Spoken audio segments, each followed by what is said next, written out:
자, 안녕하세요. 반갑습니다. 주식경렬의 그대에게 이정렬입니다. 자, 일단은 간단하게 좀 말씀을 드리면은 제가 이때 삽니다. 이날 실제로 모의 투자에서 매수를 한 거 보여드렸었고, 이날 팔았다라고 말씀을 좀 드렸었죠. 이날 윗골이 살짝 달리는 거 보고 바로 팔아버렸거든요. 그리고 나서 언제 또 매수를 할까? 이런 것들을 좀 고민하고 있는데, 저는 일단 이 구간 15,500원 부분들 지지를 받아주는 것들, 이날도 지지를 받은 것들을 확인을 했잖아요. 제가 항상 확인을 하자라고 말씀을 드립니다. 지지받고 반등 나오는 것들, 매수세가 들어오는 것들을 확인을 하고, 이 구간까지 먹고, 단기적으로 스윙으로 접근했잖아요. 그리고 윗꼬리가 달리는 것들을 확인하고, 굉장히 쉬운 구간이었거든요. 여기 보세요. 60일선에 지지를 받았잖아요. 그리고 21선 돌파를 했는데, 121선에서 상단의 121선 부근에서 윗꼬리가 달렸잖아요. 이날도 팔까 좀 고민을 했는데 이날에 일단 못 팔았고 이날 또 이제 아래꼬리가 달려주는 것들을 확인을 하고 들고 있었어요. 그리고 이날 정리를 하고 오늘 조금 떨어졌습니다. 자, 이 아래꼬리, 윗꼬리 강도를 보면은 어느 정도 가늠을 할 수가 있겠죠. 그러니까 이거 힌트잖아요, 힌트. 음봉이라고 하더라도 아래꼬리가 달려주면서 매수세가 저점에서 바닥에서 나와준다. 라고 하면 이게 타점 포인트라는 거예요. 밑에 꼬리가 길면 길수록 오히려 매수세다. 이렇게 판단할 수가 있는 거예요. 이게 음봉이라고 할지라도. 간단하게 이런 기법들 가지고 아래 꼬리 달려주는 거, 윗 꼬리 달려주는 거 가지고 이 저항 구간, 지지 구간, 저항 구간들만 먹었었습니다. 일단 수익률을 제가 못 보여드려서 그게 좀 아쉬운데, 일단은 다른 종목들, 무료방에서도 종목들을 드리고 있는 상황들이지만 대부분의 종목들이 지금 시장이 떨어지면서 같이 1%, 2% 정도 하락하는 모습들을 보여주고 있습니다. 일단은 이거는 추후에 제가 대응을 잡아가지고 수익 구간으로 올라왔을 때 안내를 드리고, 대응에 대한 부분들은 제가 라이브로 안내를 드렸고, 대응 잡는 방법들을 계속 안내 드리고 있으니까 보시고 있는 분들은 참고를 해주시길 바라고요. 자, 두산 에너빌리티 좋은 소식들이 좀 있었습니다. 오늘 일단 공매도, 제가 이날 외국인들이 매도를 하는 거 보니까 공매도 살짝 좀 의심스러운데 공매도가 증가되고 오늘도 증가가 됐어요. 외국인이 기관 금융투자 매도를 진행을 했습니다. 일단 저 같은 경우에서는 제가 매도를 했다고 해가지고 이 두산 에너빌리티를 완전 버리는가, 그건 아닙니다. 항상 종목이 저는 중요하다라고 말씀을 드리지만 대응이 좀 중요하다라고 말씀을 드리긴 해요. 왜냐하면 분할 매수, 떨어지면 분할 매수를 해가지고 평균 단가를 낮추고 수익 구간을 빨리 만들면 되는 거고, 수익은 만드는 거예요. 시장이 올라갈 때까지 기다리는 게 아니라 만드는 겁니다. 평균 단가를 낮추면은 가격이 그만큼 올라가는 게, 일단 제가 그 추후에 계속 보여드리면서 진행을 할 거니까요.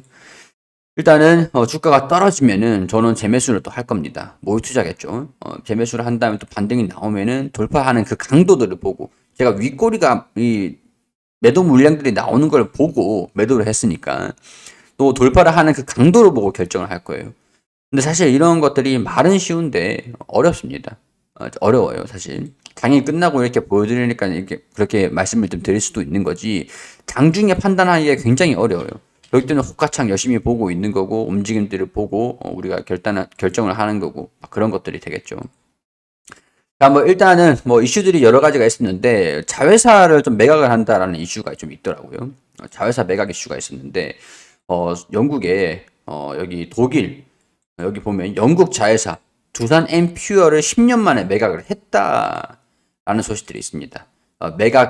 매각을 했고 매각 금액이 100억 원 안팎으로 정해졌다. 여기 손녀 주잔의 클란텐이 운영하는 독일 투자 회사 스키온의 수력기술 투자 자회사다. 두산그룹의 영국 수처리 전문 업체 엠퓨어를 인수한 뒤 두산 엠퓨어로 이름을 바꿨다. 정수 하수 처리, 슬러지 처리, 에너지 기술 전문으로 한다. 약간 이거 비주력 비핵심 정리 사업 중에 일화이기도 한데, 우리 사우디 쪽에 하수 쪽 관련 기업으로 좀 엮여 있잖아요. 이게 핵심 기업은 아닌데 조금 애매하단 말이죠. 정수, 하수 처리, 슬러지 처리. 물론 이제 해수 담수화 기술을 보유하고 있고, 기술 이전들은 거의 끝났겠죠. 그렇기 때문에 돈이 되는 매각은 진행을 했다라고 보시면 될 것 같아요. 근데 일단 매각 금액 자체가 100억 원 안팎이기 때문에 그렇게 크게 중요하게 반영이 되는 것들은 아닐 것이다 라고 볼 수 있을 것 같고, 우리 소형 원전 동맹 이 기사를 한번 보자고요. 12월 12일에 두산 DLENC SMR 기업 엑스에너지 1.5조를 투자를 한다. 뉴스케일 파워 미 정부 지원 3대 협력 모두 업체와 협력을 한다. 자, 두산 에너빌리티, DLENC 등 국내 기업이 컨소시엄을 구성을 해가지고 SMR 기업 기너지 엑스에너지의 1억 3천만 달러 예상 지분이 5% 진행을 한다. 원전 설계에 강한 미국과 시공 제작 능력이 우수한 한국이 손잡는 한미 원전 동맹을 속도를 내고 있다. 엑스에너지, 테라파워, 뉴스케일 파워. 그럼 이제 두산 에너빌리티가 되겠죠. 두산 에너빌리티, 뉴스케일, 엑스에너지 어떤 기업들이 성장을 하든 두산에 수주가 들어오게 되는 그런 구축을 해놨다라고 볼 수가 있습니다. 자, 일단은 엑스에너지는 내년 1분기 미국 주식 상장을 준비를 하고 있다. 두산 에너빌리티는 주기기 제작, DLENC는 엑스에너지 SMR 설계 조달 시공을 맡을 가능성들이 큰 것으로 알려졌다. 뉴스케일 파워의 테라건설, 테라파워 제외하고 뉴스케일 파워 그리고 엑스에너지의 이 지분 투자, 주기기 납품을 위해서겠죠. SMR 쪽으로도 두산 에너빌리티가 계속 이 영역을 좀 넓혀가고 있고 상용화를 위해서 점점 앞당겨 가고 있다. 자, 원전 국내외 투자 수주 잇따라 원전주 30% 급등, 원전 테마주 두 달 사이 30% 이상 상승, 원전 업계 모처럼 활기를 띄웠다. 자, 이거 좀 12월 15일 기사입니다. 30% 올라갔다라는 체감이 좀 들지 않는데 일단 한전 기술이 상승폭이 좀 컸었습니다. 두산 에너빌리티도 지난 10월 대비해서는 좀 주가가 뭐 떨어진 것 대비해서는 반등 나온 것들은 좀 있기 때문에 기사가 뭐 그렇게 나왔죠. 근데 관심도는 계속 유지가 되고 있다. 여기서 보면은 폴란드 원전 수출을 시작으로 체코, 필리핀, 루마니아 굵직한 원전 수출 소식이 들려온 영향이다. 베트남도 있고 뭐 사우디도 있고 뭐 등등등 있죠. 이건 두산 로보틱스니까 뭐 두산 에너빌리티랑 크게 관계가 없고 이거는 제외하고 아랍 수주에 2배 달렸다. 터키하고 원전 사업 논의에 원전주 강세. 터키에 30조, 40조. 터키에 40조 원 규모 추산되는 원전 사업 협력을 논의 중이라는 소식이 전해지자 주식시장에서는 원전 관련주들이 상승을 했다. 근데 아직까지 본계약은 아니고 MOU일 뿐이죠. 그렇기 때문에 차익 실험. 뭐 시장이 또 오늘 워낙 안 좋기도 했습니다.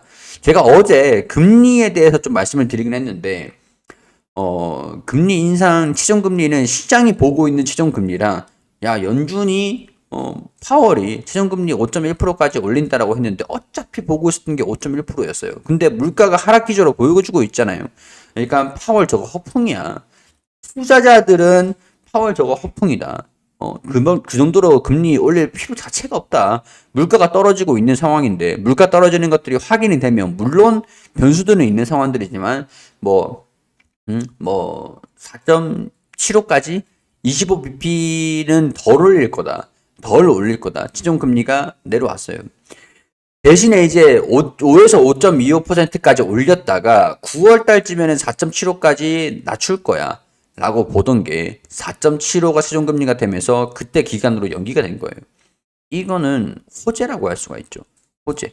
시장이 보고 있는 거랑 파월이 얘기를 하는 거랑 차이가 있어요. 뭐 일단 이거 어제 설명드렸으니까 궁금하신 분들은 어제 영상을 보시면 두산 에너빌리티 영상 보시면 설명 나와 있습니다. 자, 이런 상황들이니까 시장이 좀 어려운 모습들을 보여주고 오는 주종 흐름들을 보였습니다. 물론 물량을 뚫고 올라가는 모습들을 보여주지 못했기 때문에 떨어지고 있었는데 계속 제가 삽니다 팝니다 말씀을 드리면서 진행을 할 거예요. 물론 제가 모두 맞출 수는 없겠지만 떨어지면 대응을 잡아가면 되는 것들이고 평균 단가를 이런 식으로 낮추는 게 저는 이제 이때 매수를 했는데 매수를 했다가 매도를 했잖아요. 이때 매수를 했다가 매도를 했으니까 거의 뭐 평균 단가랑 제가 이전 매수가랑 별 차이가 안 나요. 수익금 포함해서 또 매수를 하면 되겠죠. 떨어졌을 때 평균 단가를 낮춘다라고 하면은 손실 구간으로 올 것 같다라고 하면은 매도하고 평균 단가 낮게 잡으면 되는 거예요.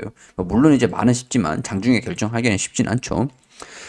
저는 이제 두산 에너빌리티에 이골이 나 있는 사람이고 뭐 항상 매일매일 제가 브리핑을 드리면서 주가 움직임들을 보니까 두산 에너빌리티 딱 보고 있으면 장중에 움직임들 보면은 좀 어느 정도 보일 거 아닙니까? 그래서 이렇게 좀 과감하게 진행을 하는 거고 여러분들은 각자 제가 이제 산다고 판다고 해서 무조건 따라하지 마시라는 거예요. 물론 이제 따라 하실 수도 없겠지만 힘드시겠지만 일단은 뭐 이런 내용들 오늘도 두산 에너빌리티 브리핑을 드리는 걸로 마무리하도록 하겠습니다. 자, 좋은 주말 되시고 저는 또 월요일에 인사드리도록 하겠습니다. 무료방대 다양한 정보들 올려드리고 있으니까 많은 관심 부탁드리고요. 도움 되셨다면 구독과 좋아요 부탁드릴 수 있도록 하겠습니다.